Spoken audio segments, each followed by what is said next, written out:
Previously on the all-new adventures of the Doctor Who Book Club podcast. Brand new Doctor cycle. Yes. That we're kicking off. Yes. So I've got the entire range open to me, so I can pick anything. Really. You can, yeah. Almost. So I've decided to pick a book featuring an enemy that we haven't really encountered outside of the occasional short story since our very first novel. Ooh. The Daleks. Yes. And a new author that we haven't reviewed yet either. Okay. So I'm going with a 10th Doctor book. Uh-huh. We're going to be reading Prisoner of the Daleks. Aha! By Trevor Baxendale. Interesting. Good. And now our story continues.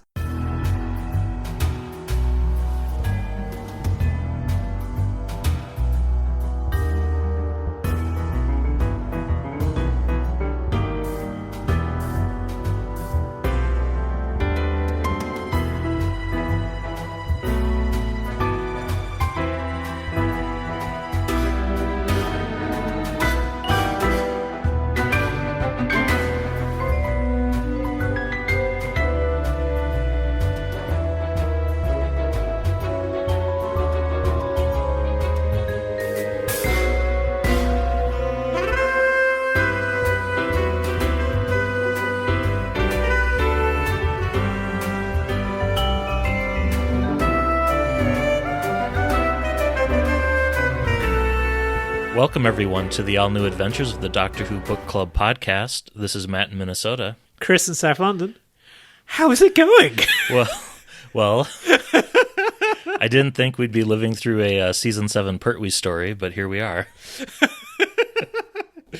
Yeah. I mean, I made a reference to Survivors last month. I didn't think that it would be quite so booming pertinent, but yeah.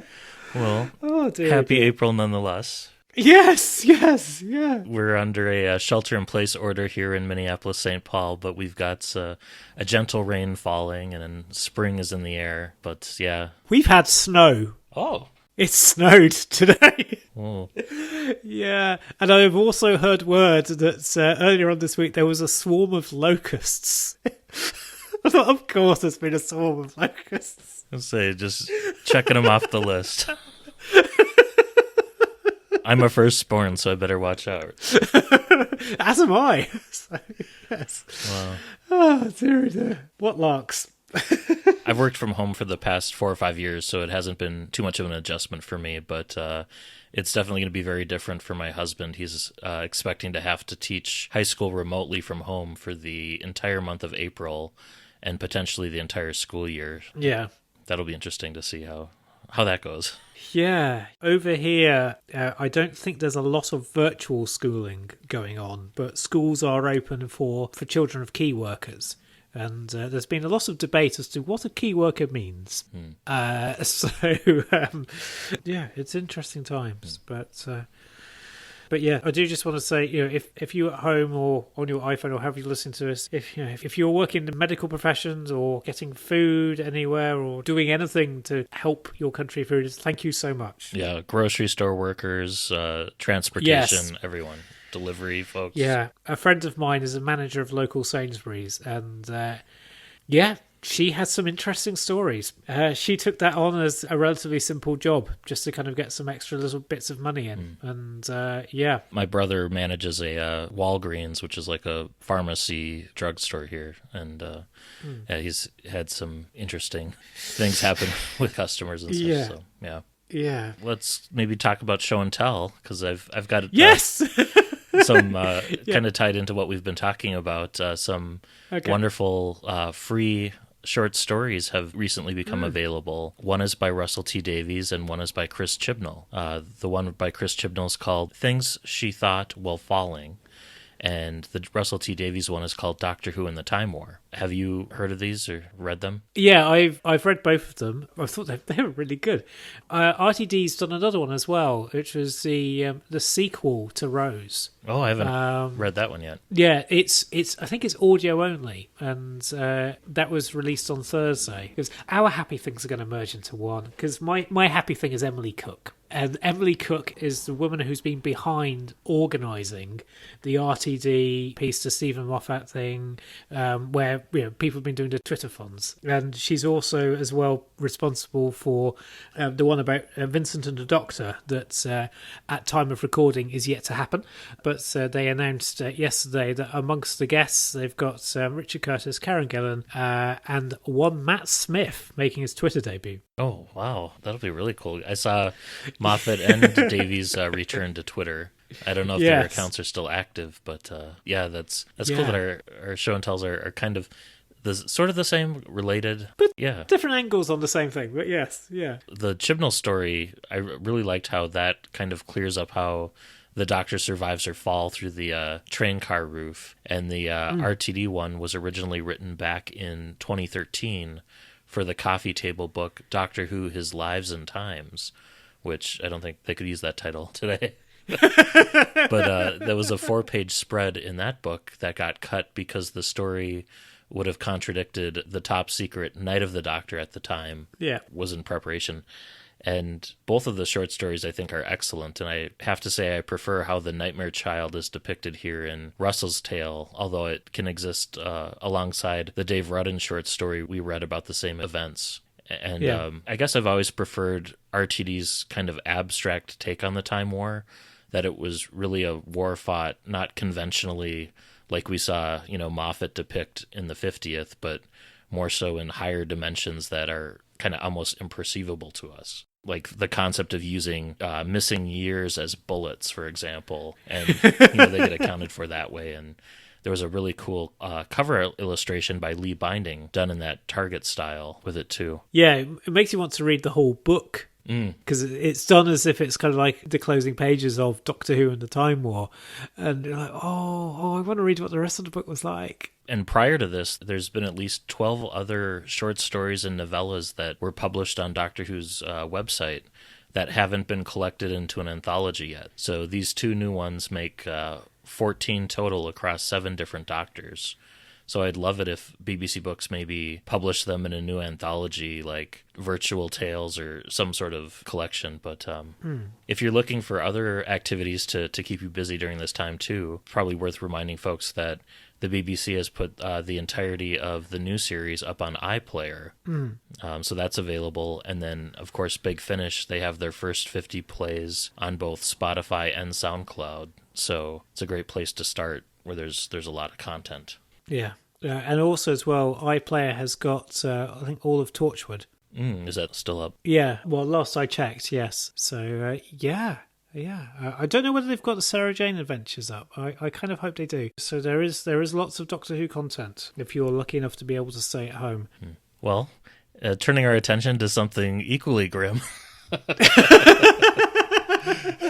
Our book discussion for this month, and when I picked it, I was thinking, oh, Daleks, But it is a darker tale, shall we say, in the Doctor Who universe, but still has glimmers of hope, I think, too, throughout. Yeah. So this is Prisoner of the Daleks by Trevor Baxendale. Yeah. So Trevor, he started with the Eighth Doctor range, and this is the first time that we've read a novel of his, unless I'm very much mistaken.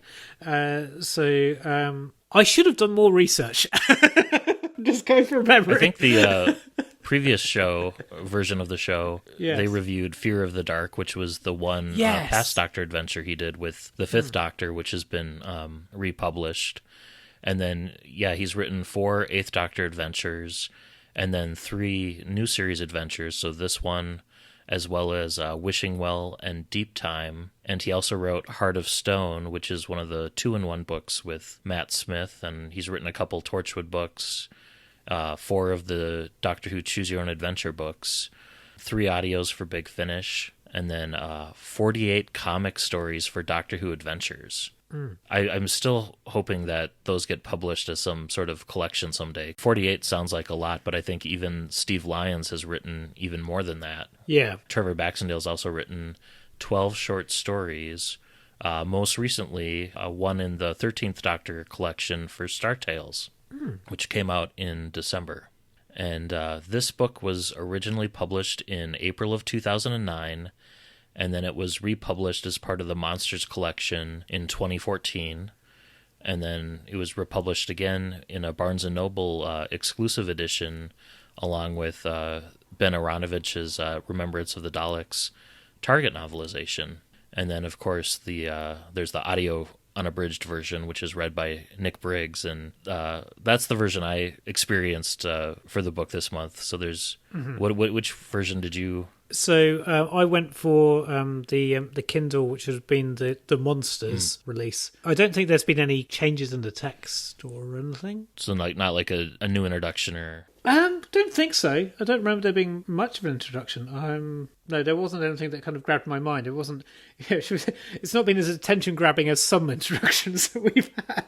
So there's plenty of options for reading it or listening to it, and the book has a prologue, 24 untitled chapters, an epilogue, and some acknowledgments. And we never really find out when this is set. The Doctor specifically asks what the year is, and then the character he's asking it of responds, but we never get the answer.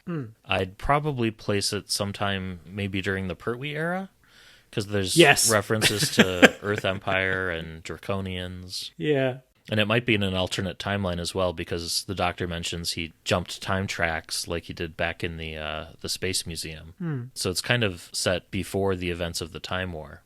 It's set in Terry Nation times. Yeah. Or it brought to mind, I don't know, have you listened to any of the Dalek Empire audios that came out in the early 2000s? Yeah, first couple of seasons. It is somewhat reminiscent, isn't it? Definitely, yeah. And then I pulled out my copy of the 2009 edition, and there's an ad in the back of the book for a book that never came out. Ooh. Called The Dalek Project graphic novel by Justin Richards with art from Mike Collins. So it eventually did come out 3 years later after advertised, redrawn with the 11th Doctor and Amy. But it clearly says featuring David Tennant as Doctor Who in the ad. So it was pulled because there were similarities to Victory of the Daleks, which was in pre-production at the time for Series 5. Interesting. Yeah. Interesting. All right. So shall we jump right in? Yeah, let's begin. All right. So the TARDIS arrives on the planet Harala, and it's a deserted refueling station where the TARDIS materializes, and the 10th Doctor's there companionless. So this is set during the gap year of specials, and he seems relatively chipper, Yeah. So I'm thinking it's probably closer to the beginning of that year of specials, like around Planet of the Dead, and maybe the events of this story kind of propel him along the Time Lord Victorious sort of arc. Potentially, yes. Yeah. So along the way, he's kind of exploring the station, and he investigates a computer that's still online, but he notices there are some weird algorithms in the code. So he goes down to the several floors down into like the basement of the station, where he goes into a computer data core room, but then he's locked in the room. The door closes behind him, and it's deadlock sealed. And he's in there, and he's sharing his prison cell with a very aged and decayed corpse that's down to almost skeleton levels. Yeah, and also he's realising his sonic screwdriver won't get him out of this one. So, to paraphrase somebody else. So 5 days later, a bounty hunter ship called the Wayfarer lands on the planet, and its crew of 5 are hoping to use the stores to refuel their ship. So let's introduce you to the crew. The crew consists of Bowman, Coral, Stella, Scrum, who's a computer expert, and Cutting Edge, a young ex-Marine. And Cutting Edge is spelt without a G, but with an apostrophe, because we appear to be from Paradise Towers. It's... Yeah, build high for happiness. Yeah. When we get the description of the Captain Bowman, there's one line that I really liked where the narrative mentions, his skin was tanned by the sun of 1,000 worlds. Ooh, that is good, isn't it? Yes. So this lot come across the TARDIS, and then they hear a repeating tapping noise. And Scrum realises that it's a Morse code SOS message. And so they trace it to the kind of room where the Doctor is, and they manage to free him. And he's been sending the code of a spoon. Just tapping on the pipes, sort of. Yeah, because he's always got a spoon on him. So So, on the assistance of the Doctor and Stella, one of the bounty hunters, the group investigate the computer's systems, and they discover an override which, when activated, had obviously taken control of the base and caused the Doctor to be trapped. So somebody had used the computer to set a trap.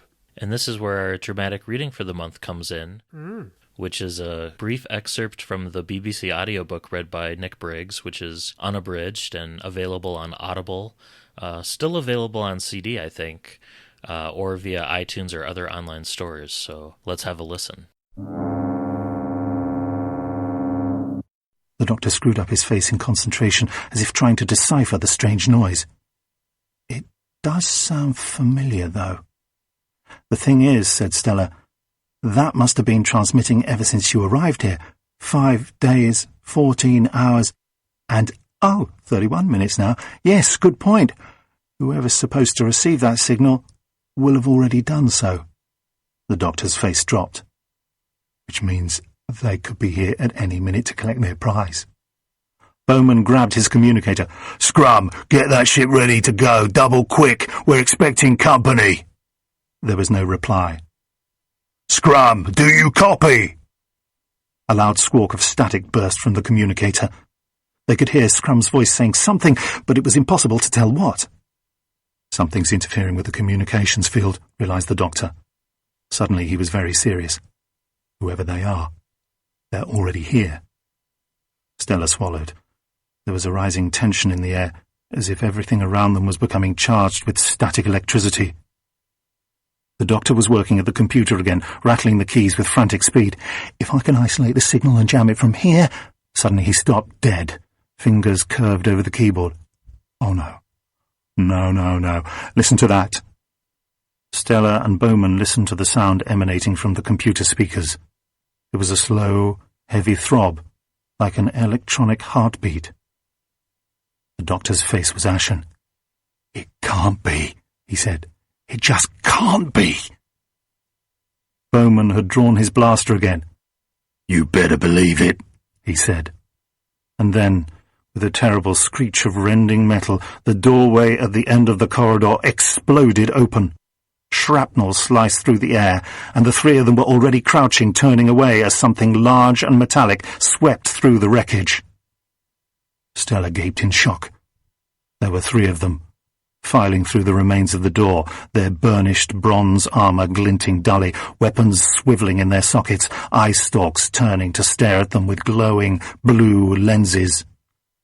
Daleks, said the Doctor, horrified. Exterminate! Exterminate! Exterminate! And thanks, Nick, for reading that. Yeah, cheers, Nick. And bringing your ring modulator to the recording session. And again, that audio is available online or wherever good books are sold. Yes. You've noticed that Big Finish are now only doing downloads. Oh, I hadn't heard that. Yeah, in our current times.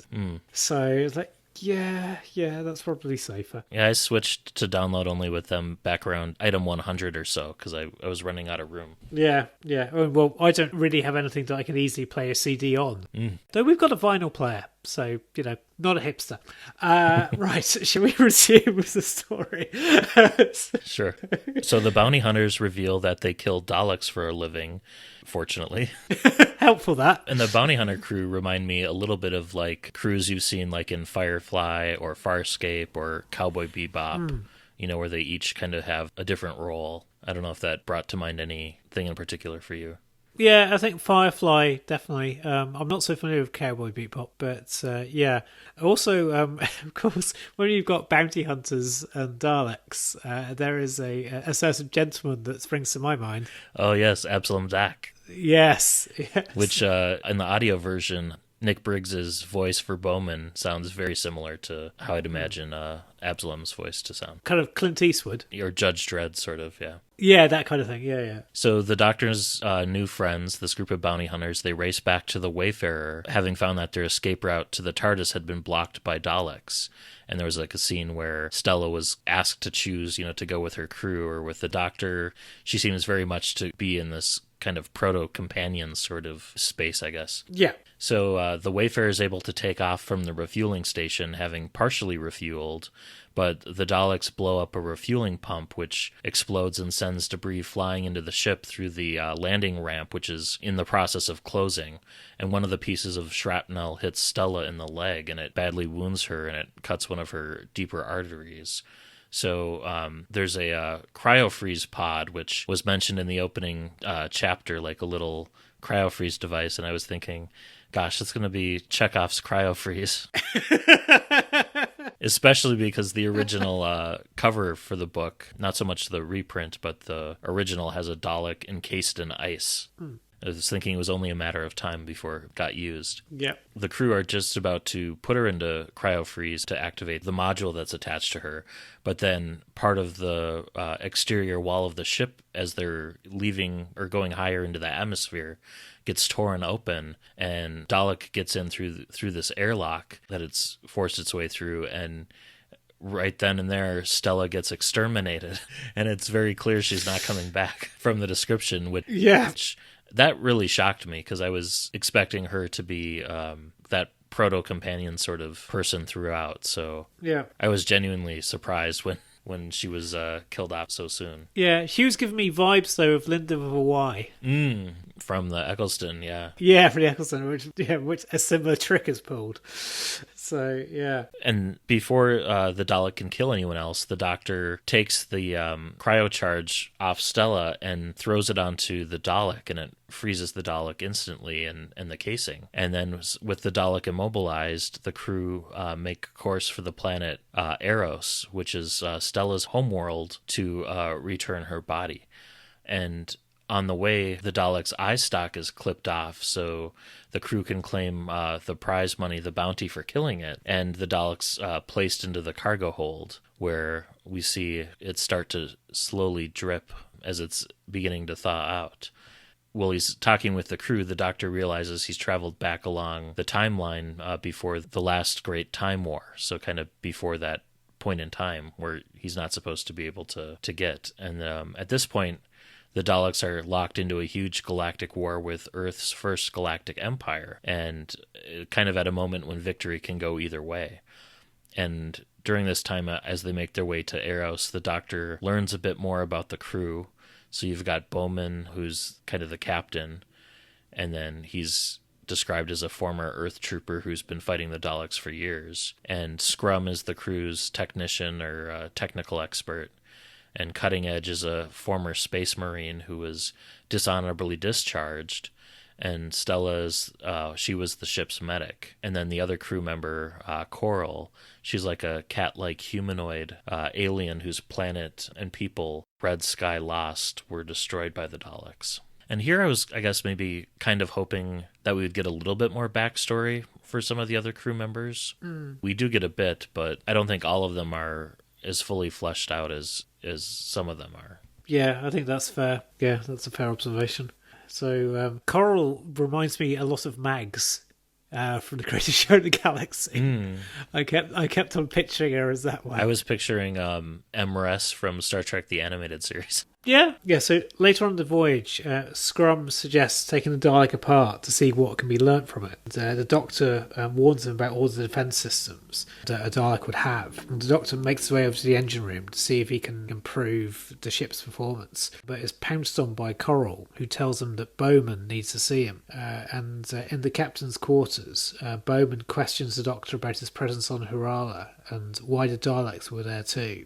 Before the Doctor can answer, though, they arrive in orbit around the planet Oros, where something has gone terribly wrong. And so when they get there and they're in orbit, they realize that the entire surface of the planet has ignited and is unlivable, and it's turning into this almost like lava. You know, you've got continents breaking up. It's a bit like what's the planet from Star Wars, where Obi-Wan Kenobi and... Mustafar, yeah. Yes, that's the one. I've only seen that filmed once. There's a lot of Clone Wars episodes set on it. Okay. So yeah, and they notice that most of the planet's population, but probably not all of the planet's population, have abandoned the planet, and they're in some fleets leaving the planet. And this part reminded me quite a bit of like Battlestar Galactica and the convoys there. Yeah. The population of the planet used what's called the Osterhagen principle, where the colonists detonated a series of nuclear bombs to destroy the planet to prevent it from falling into the Daleks' hands. So like a scorched earth strategy. Yeah. And the Doctor and Bowman realize that the Daleks are nearly there and are going to ambush the retreating convoys. And they try to warn them, but then the Daleks arrive, forcing the convoy to surrender. And then the flagship, which the Doctor and the crew of the Wayfarer had been speaking to, is destroyed. So the woman they were talking with, who was in charge, she gets killed. It's interesting about the Osterhagen principle. It's obviously appears in Soul and Earth, and then we never hear about it again. Apart from this time. But so it was the Osterhagen principle. It's yeah, I mean, I guess obviously it's something from the RTD era, but yeah, you could have thought that sounds like something that maybe like the 11th or the 12th, even the 13th might have encountered a few times. Might have been useful in the at some point fighting the Cybermen. Oh yeah. The ethics of it are sort of debated too as they're talking about this. So there's a lot of, also later on there'll be more, but there's a lot of ethical and moral discussions throughout this book. So much so that I almost thought, like in parts, it almost felt like a Star Trek episode. Yeah. Almost like a morality play. And then the Daleks. So even though the Doctor has jumped a time track and is before the Time War and during the time of the Earth Empire, the Daleks depicted here are the Bronze New Series Daleks. And the phrase Dalek generation is used in this book a few different times to describe the generation of people who have grown up with just all they know is fighting the Daleks. Yeah. It's interesting that Nick Briggs picks up on that phrase, and he later uses it for the title of an 11th Doctor book in 2013. It's a good phrase, isn't it? In your version of the book, the Kindle version, is the Dalek font used throughout when they're talking? Because it is in the hardcover. It's kind of that. Don't think so. No, it's like bold and no, I Dalek don't. print. Oh. No. Oh. No. Not that I recall. No, I think I might have noticed that. That must have been very helpful for Nick Briggs to know when to use the ring modulator during the recording. But yeah, the original hardcover has all the Dalek print in in that Dalek Empire sort of font. No, I think sometimes it might go into capitals, but we don't have a change of font.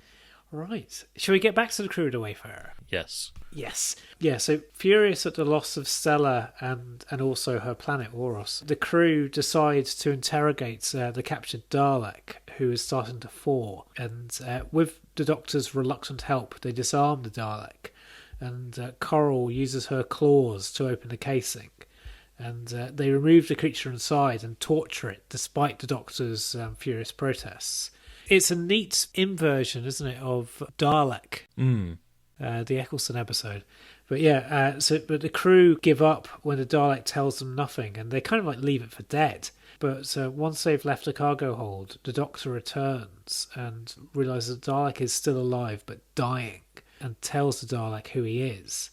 And the Dalek goes off on one, as Daleks tend to, but then lets slip that the Daleks plan to eliminate all humanity from its very beginnings.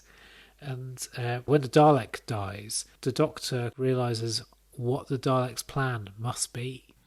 And that exchange, especially in the audiobook version, just a great performance by Nick Briggs, where he had a spot-on, David Tennant impersonation, and I think some of that is down to the words on the page.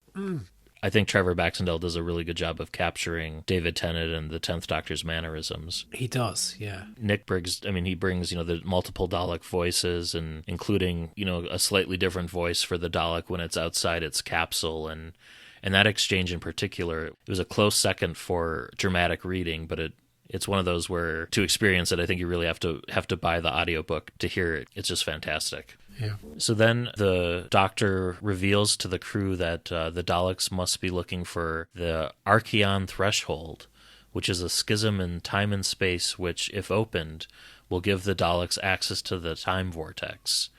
And the Doctor mentions that it's similar to the temporal rift in Cardiff from Torchwood.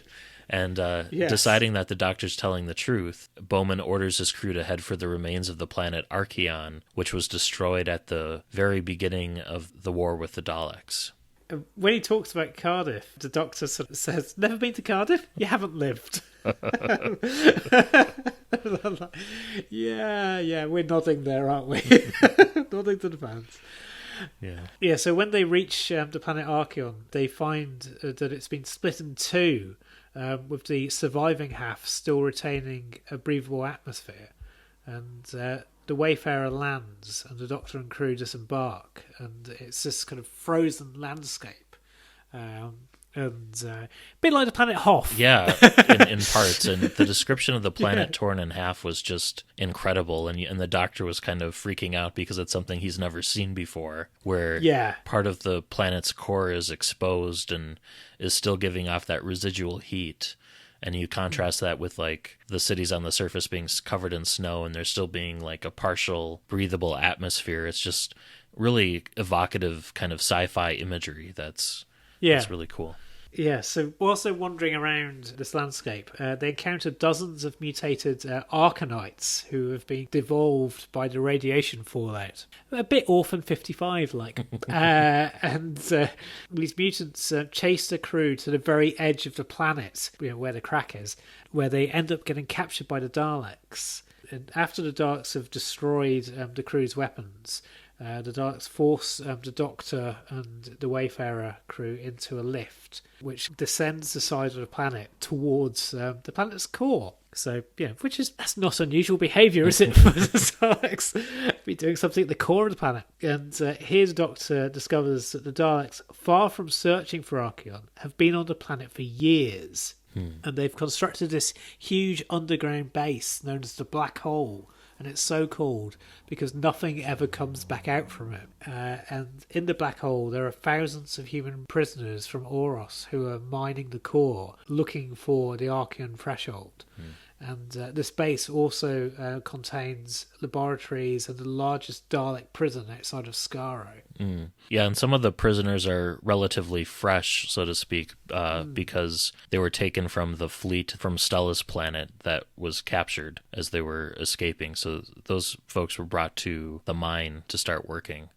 And we meet some of them in particular later. The scene where they're chased like to the very edge of the earth was just an incredible scene too, in that you get the Doctor looking over at the edge of the cliff and, his view kind of disappears into that inky murkness and blackness. But then further on, he can see like the glow of the core, like illuminating, just how far down the planet is. Yeah, it's quite vivid, isn't it? Yeah. Around about this point, too, Cutting Edge is hit by a Dalek blast, and his legs are immobilized. So you get this. Yes. You get the same sort of thing that happened to Ian in the very first Dalek story happening to him. Yeah, it's a bit Terry Nation-like, isn't it? This book. So there are some things like, we've done something similar before. The Doctor and his crew are scanned for suitability, and Scrum, the technician, is found to be of marginal use, while Cutting Edge and Coral are sentenced to work in the mines. And when Bowman is scanned, it's discovered that he's in fact Space Major John Bowman, who was one of the designers of the Earth Defense System and was pretty high up on the Daleks' list of wanted people. And the Dalek commander back on Skaro is alerted and is told by the command Dalek on Archeos that Bowman's going to be taken for brain extraction, which will kill him, kind of like a mind probe sort of thing. Yeah. And then Coral, realizing this, she lashes out at the nearest Dalek with her adamantium-like claws. But in retaliation for her action, the Daleks end up killing Scrum, as he was considered the weakest member of the group. Yeah, so most expendable, therefore. Yeah. So as the Daleks prepare to take Bowman away, the Doctor stops them and whispers something to the Command Dalek. And the Command Dalek, suddenly terrified, orders two of its minions to scan the Doctor. And then they realise who they're dealing with, and they're getting ready to exterminate them. But the Doctor persuades them to interrogate him first. And news of the Doctor's capture is sent to the Supreme Dalek on Skaro, who sends along the Primary Intelligence Unit which is led by the Dalek Inquisitor General to interrogate the Doctor. Of course there's a Dalek Inquisitor General. When Cutting Edge and Coral are sent to work in the mines, the Doctor's placed in the same cell as Bowman, who reveals to him that the Dalek Inquisitor General was called Dalek X by the Earth authorities, and that Dalek X is second in command to the Supreme Dalek, and is described as being the devil in Dalek form. And Dalek X has taken over the title Dalek X, so he uses that kind of interchangeably with his interrogator title throughout the book. Also, it sounds cool, doesn't it?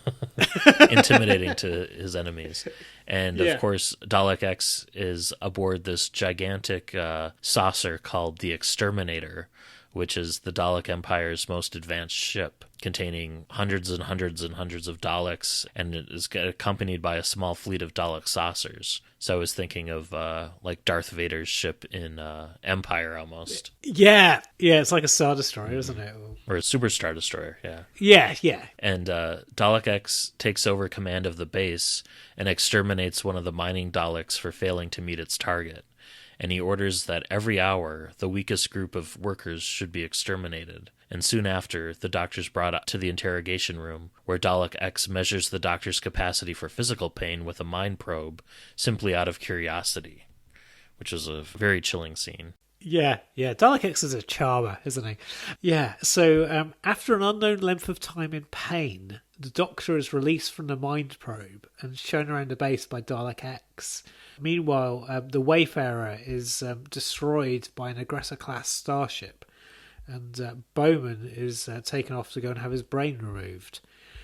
So it's all getting quite grim. And Dalek X, we should mention the Inquisitor Dalek in terms of how he how it looks different. So it's a new series Dalek painted black, so one of the black new series Daleks, but bumps are gold, and then I guess the rest of his livery is gold as well. Is that the color scheme? Yeah, that's how I'm picturing it in my head. Yeah, black and gold. Yeah. So Dalek X reveals to the Doctor that once the planetary core has been extracted, the Daleks will locate the threshold with a large chronon collider.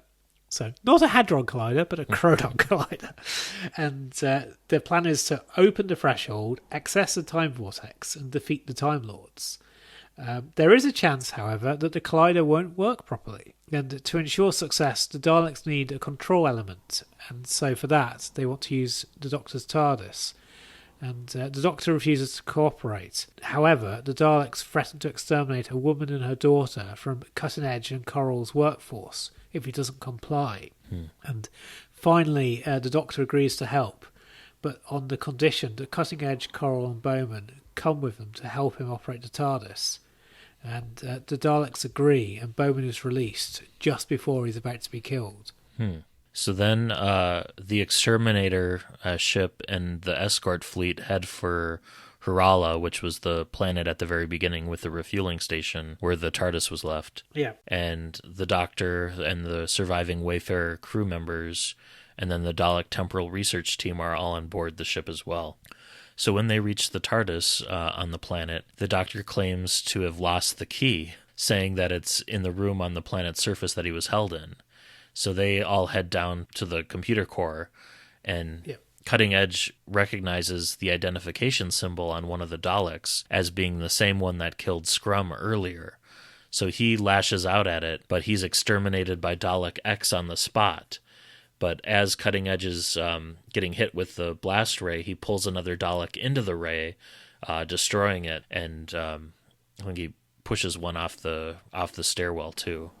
Yeah, I think so, yeah. He causes quite a bit of damage as he's going, doesn't he? And then the Doctor, Coral, and Bowman use the distraction to escape into a maintenance duct that the Daleks can't fit through. Yep. So, so after escaping, the Doctor reveals his plan. Because there's still enough fuel on the planet to cause a huge explosion. And if they can detonate it, they'll be able to destroy Dalek X, the Temporal Research Team, and also the orbiting Dalek fleet. So they make their way to a silo that still contains fuel, and the Doctor starts to rig it to explode. And Dalek X, enraged by the Doctor's escape, catches them and prepares to exterminate the Doctor. But Dalek X is attacked by Coral and Bowman, who disable the Dalek and then push it over the edge of the gantry that they're standing on. And they kind of attack him from below, where Yes! I think Coral reaches up from like the floor grating, and with her claws she's able to knock out his levitation equipment. Yeah. And then they start attacking from there. It's like a weak spot for the Daleks. So the Doctor's nearly finished setting up the explosions, but realises he can't stop the safety override by remote control. And so that means someone's going to have to stay behind and hold... Of course. Yes, and it's like, of course they do. They're always designed this way. Yes. Why couldn't you find another way to do this? It's like the lab with the 12th Doctor in the Months episode. Yeah. So, so somebody's got to stay behind and hold a lever down until the silo reaches critical. So Bowman volunteers to stay behind, refusing to leave despite protests from Coral. And he knocks out Coral so the Doctor can take her back to the TARDIS and therefore safety. And the Doctor and Coral make it to the TARDIS just as the Daleks arrive. And then in the silo, Bowman's holding the lever as the Daleks are approaching, and the base starts to shake, and the Daleks stop and start retreating, realizing that it's about to explode. And then the silo reaches critical mass, and Bowman's preparing to die. But then he's saved at the last second by the Doctor, where the TARDIS materializes just feet away from him. So he leaps into the TARDIS just as the silo's exploding, and the command Dalek is trying to exterminate him. And then the explosion happens, and that kills all the Daleks on Harala, as well as destroying the Exterminator and the escort fleet, which were kind of in geostationary orbit right above the fueling station. And then back on Earth, Bowman and Coral report to Earth authorities, so we get a bit of an epilogue. And they learn that the Dalek fleet is in complete disarray thanks to them, and that a task force is preparing to attack the Dalek base on Archeon and attempt to release the prisoners. And the Doctor leaves Bowman and Coral on Earth as they go off to prepare, to go off to meet Bowman's parents. Yeah, because they've got a little bit of a thing going on, haven't they? Or at least, Yep. Yeah. And Bowman hasn't seen his parents since he left the military to become a bounty hunter. Yeah, which you kind of get the impression was quite some time ago. Yeah, so the Doctor travels over to Harala, which has been sealed off for 5,000 years due to the radiation fallout. And there he finds the wreckage of Dalek X. And nearby is the actual Dalek creature itself, badly damaged but still alive. And the Doctor informs Dalek X that Archeon has been taken by the Earth forces, that the Daleks are in full retreat on all fronts, and that he's sealed off the threshold. Regardless of all of this, Dalek X rants that the Daleks are never defeated. And the Doctor responds that the Daleks are always defeated because they can never accept that every other form of life in the universe is better than they are. To prove this, the Doctor points out there is no form of life in the universe that would volunteer to be a Dalek. As the Doctor prepares to leave, Dalek X vows to hunt him down. The Doctor responds by stating that he'll be waiting, and then the Doctor finally departs Harala, leaving Dalek X trapped on a planet alone. And that's where we end. What a cheery ending. Well, I really like this book. I wanted a hardcore Dalek book, and I think that's what we got. Yeah. And there's also some stuff like that. wry, grim humor throughout as well, but not a lot of it. Yeah, no, it is a pretty hardcore Dalek book. I enjoyed it. I must confess, when I was reading it, I was quite distracted because I was reading this whilst, stuff was going on in the outside world. I was like, yeah, okay. But I think just kind of going through the synopsis again, and I'm like, yeah, no, actually, this is a solid story, and there's good prose and everything. It's just, I think if I'd read, I suspect any book that I'd read over the last week or so, I'd have been somewhat distracted by it. It wasn't optimal reading time. So it's not Prisoner of the Dalek's fault, it's mine. It's not. It doesn't present like cheery escapism either. It's like, yeah, kind of grim, and part of this reminded me of like Horror of Fang Rock, in that there was like a cloud of dread that kind of hung over it as the bounty hunters were killed off one by one. And I was expecting that all of them were going to die, but I was surprised that both Bowman and Coral lived, so I was happy about that. Yeah. And there's when Bowman knocks out Coral at the end, it almost seems like the book described him doing a Vulcan nerve pinch. He like grabs her at a certain point on her collar, and then she just like passes out. So yeah, I thought this book was, I guess, really well written. I think this is the first book by Trevor Baxendale I've read before, and I really liked his writing style. I thought it was very crisp and clear, and kind of a refreshing change from some of the denser books we've read over the last couple of months in terms of the prose style. And it felt very cinematic to me, almost movie-like. Oh yeah. In that I could see it being from that year of specials, almost like here's a special we didn't get, and probably could have been realized, well, maybe not so much on a TV budget, but a movie budget. Yeah. And the characterization of the Doctor I thought was spot on, almost annoyingly so in parts. As the 10th Doctor is not my favorite Doctor, but I thought Baxendale did a really good job of capturing him on the page. Yeah, his dialogue is spot on. But for me, it captured the more entertaining aspects of the 10th Doctor. Yeah. Speaking of dialogue, there was one quote which just feels incredibly pertinent from kind of like early on. Who's it that's saying this? I think it's Bowman. But it's, the crew are just talking amongst themselves and say, "It's not how you feel that matters. It's what you do despite the way you feel." And doesn't that speak to us now? Yeah. And I think it was, in the context of the time, when this was written in 2009, I'm wondering because there's so much focus on, the torturing of the Dalek in that scene, that part almost felt to me like a commentary about what was going on at the time or being uncovered that had happened, at Guantanamo Bay or at Abu Ghraib prison in Iraq. Yeah. But it's still prescient today with what's going on, not only with the virus, but also in immigration camps in the United States that are happening. So in that sense, it felt like a very good Star Trek episode where you're being put through that morality play, and it didn't, the subject matter felt heavy-handed, but the message, I guess, didn't to me, if that makes sense. Yeah, yeah. And I liked, even though I was so surprised, that Stella was killed off so early on, her character still very much had a presence throughout the story where other characters were thinking or commenting Stella wouldn't have done that. So her absence, I guess, was felt throughout the story. Yeah, yeah, which is not always the case, is it, with the novels? Yeah. Because they do really feel like a crew. It does feel like you've kind of like stumbled across the end of series finale of The Wayfarer. Yeah. And the other characters, they felt developed enough for me, I guess, that the book works on its own almost as a sci-fi novel that the Doctor's a part of, but he's put on that same level playing field as some of the others. And I guess the closest I can describe it to is maybe the atmosphere in the episode Midnight among the different passengers, where they're fully realized characters, but almost stereotypes if you're familiar with like similar genre stories. But I did care about the characters and I was invested in them, and I did want to learn more about their backstories. For me, I found the names slightly off-putting early on, like cutting edge, and also I never warmed to Bowman. He always felt to me like a Terry Nation character just been warmed up. The book is intending to be a kind of like a homage, I think, to the Terry Nation Dalek stories, possibly with a slight hint of Eric Sayward chucked in as well as RTD. But yeah, so with things like, the Space Major and stuff like that.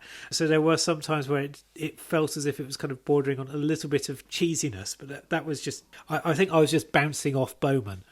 He did feel a little bit too kind of like off-the-shelf stereotype character. That kind of thing. Yeah.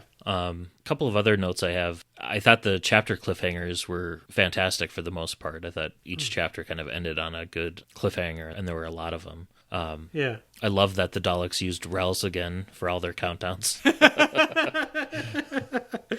And there's a great scene at the end on Earth, which reminded me of a scene from Terminator 2 where you have a couple of kids playing guns at the camp where the ammo is stashed. But there's a scene at the end of this book where there's a couple of kids on Earth kind of running around playing humans versus Daleks.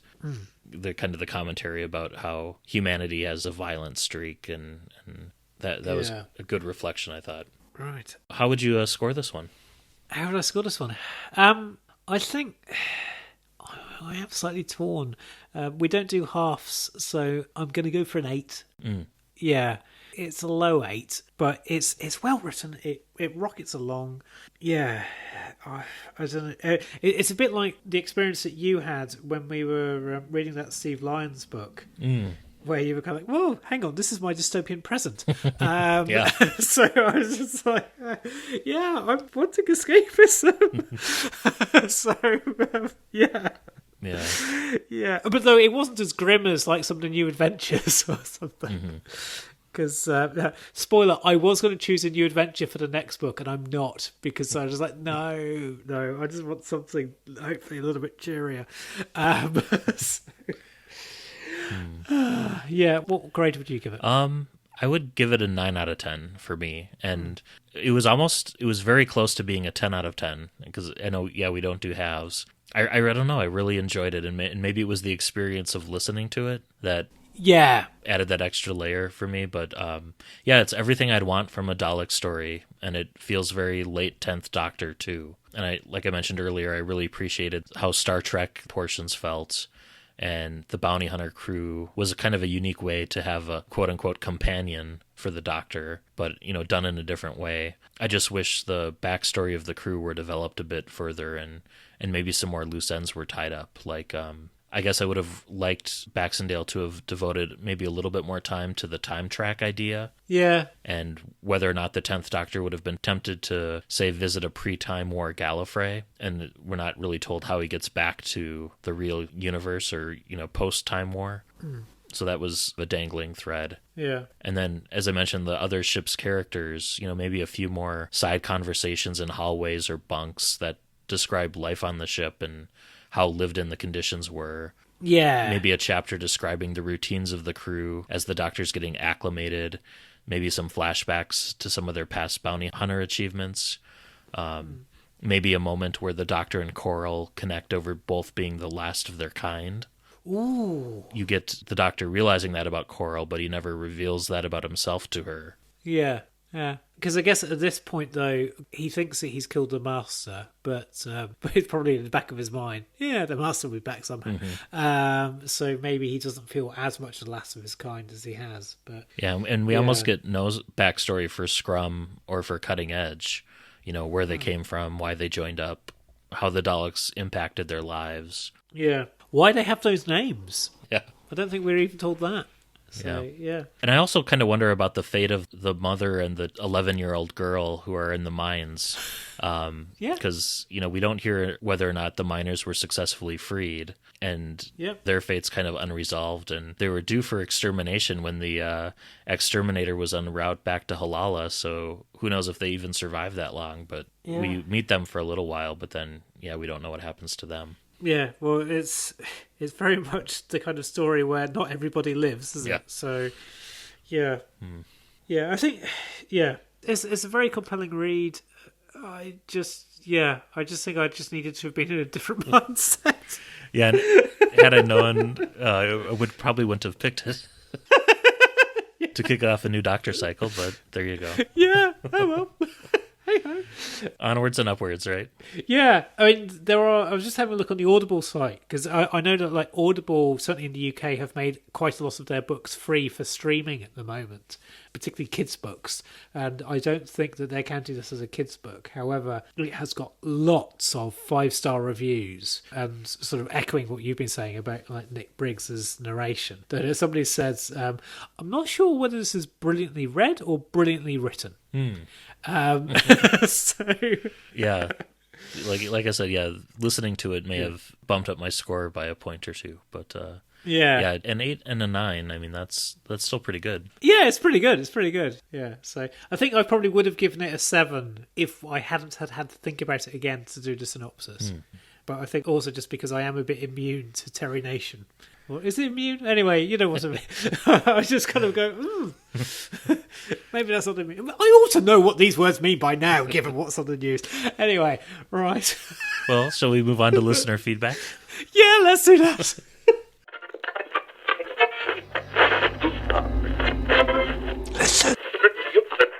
So, no new email from listeners this month, but we do have a confirmation email from Stitcher that our podcast is now listed in their directory, so fantastic.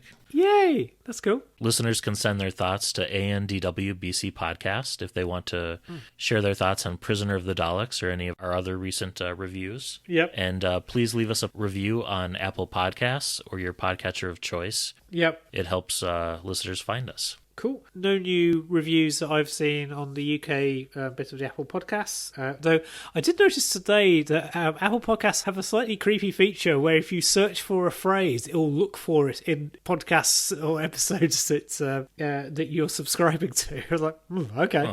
Oh. Yeah. This is an interesting thing. So Facebook, it's the usual mixture of likes and whatnot. But Twitter is where our social media action tends to be. And it's not been a quiet month, has it? No, it hasn't been. We've got some great comments on Twitter. We've heard from Stephen B. of the New to Who podcast. And he asks, why is it called Heart of TARDIS anyway? It's a very good question. Yeah. Well, what else would you have called that book? I don't know. I mean, Heart of TARDIS doesn't work as the title, but I can't think of it. Tales from Springfield, maybe? I don't know. Yes, maybe. T. Gorman 83 says they're hopeful that the recent Series 12 will increase the chances of more 13th Doctor books being published. Justin Partridge says he's always wanted to read Heart of TARDIS and hears that it's insane. I don't think you'll get a disagreement there. And then Keith Say, 50DW50 on Twitter, thanks us for our podcast covering Heart of TARDIS and says that he adores Dave Stone's books. Someone must, because he's done quite a few of them. Well, and yeah, I enjoyed the Mary Sue excursion. Yeah, so yeah, I read 3 of his books. One of them, one of them was Heart of TARDIS, and Mary Sue excursion was rather good. So yeah. And DWSSG on Twitter thanks us for our recent special episode, our podcast interview with Graham Burke and Robert Smith. And they say that they loved the first volume and they've ordered Who is the Doctor Volume 2 and can't wait to read it. Yeah, it's a very good book. So if you've suddenly found yourself with some unexpected extra time in your hands, it's a good book to read. That was a fun interview too. Yeah, it was great. It was great fun. Because Robert has written books about kind of zombies, hasn't he? How you cope with a zombie outbreak. And when we were chatting to him, I was just thinking, do I ask him about what's going on in the news? But yes, I kind of thought, no, he's probably getting enough stuff because it's to do with his day job, because I think he works in research in infectious diseases. So I suspect he's a very busy man right now. We can probably leave our baseball bats at home. As I think I've said before, we've got shutters on the windows of our house because our house used to be a shop. So it's coming to time. I was like, where's the shutter key? So you can activate shields if needed. Yes. Wow. Yeah, if it all gets a bit feral. But yeah. Well, that brings us to what we're going to be reading next month. Yeah. So this is going to be your first pick in a new Doctor cycle, so any Doctors except for the 10th. Yes, yeah. I suspect I'll be surprised no matter what you pick here. Well, so I wanted to go for something that I think might be a bit lighthearted. And I wanted to go to a TARDIS crew that I think of as kind of like a comfort blanket. So we are going to be spending some time with the 11th Doctor, Amy and Rory. And we're going to be exploring The Way Through the Woods by Una McCormack. Oh, our first Una McCormack novel. Yeah. I don't think I've read anything by her. I know she's written quite a few Star Trek novels as well. Yeah, I don't know if I have. So, unless, has she written a short... Did she write a short story that we've read? I can't remember. But, so hopefully it'll be something entertaining. Yeah. I decided against doing Plague City. Good call. Yes. No. So The Way Through the Woods. For May. Yeah, for May. So that should be nice. And it's available on Kindle. It's available on Audible. And I'm sure there are other electronic ways that you can get it, so you don't need to actually well, if a library was open, I suppose you could go and get a copy. Libraries in the States, I think you can borrow digital books from them, which is... Oh yes, you can do that here. It's just if you try to go to a physical library, they'll go, no, are you crazy, go away. So because I wanted to go for something that was very much in print and available. So. Do you know who reads the audio version? Good question. I don't, off the top of my head. Let me look it up. Yes. Oh, narrated by Claire Corbett. Ah, we've had her before. Yeah, she read the Weeping Angels book with the 11th Doctor, I think. Yes. Yeah, that was rather good, because we've had 2 good 11th Doctor books, haven't we? Yeah. Because we had the Dan Abnett Ice Warriors one as well. Mm-hmm. So hopefully we'll have a hat trick. We shall see. Yeah, I've not heard that it sucks. And I had a quick look at the publisher's summary, and I thought, okay, that doesn't sound like it'll get too dark. Yeah, we'll see. Looking forward to it. Well, until next month, this has been Matt in Minnesota. Chris in South London. Happy reading and stay safe.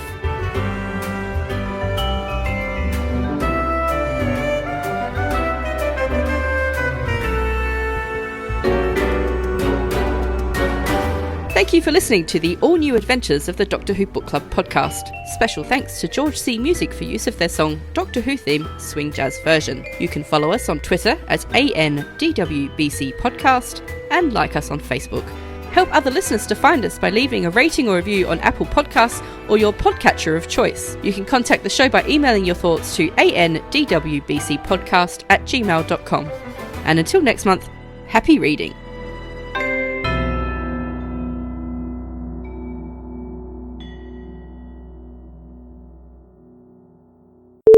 As you may have heard, our amazing Prime Minister has become infected by the virus. And Jonathan Coe, who is an author of some renown in the UK, has sort of said that he would have actually had that happening later in the narrative if he was writing this. It's a twist that he would have had in mind, but it would be a lot later. Later plot reveal.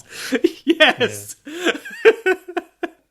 I still have a bit of editing to do on the April Fool's thing yet, too. Yes, yeah. There's a campaign over here to not do April Fools because there's been enough misinformation as there is. Oh, well. But I think we're okay with this because it's not like... This is a bonus episode. Yes, it's a bonus episode, yeah. The Doctor... Oh, I'm going to start that again. Sorry, I made a Horlicks for the start. Daleks X is so hard to say. Dalek X. Right.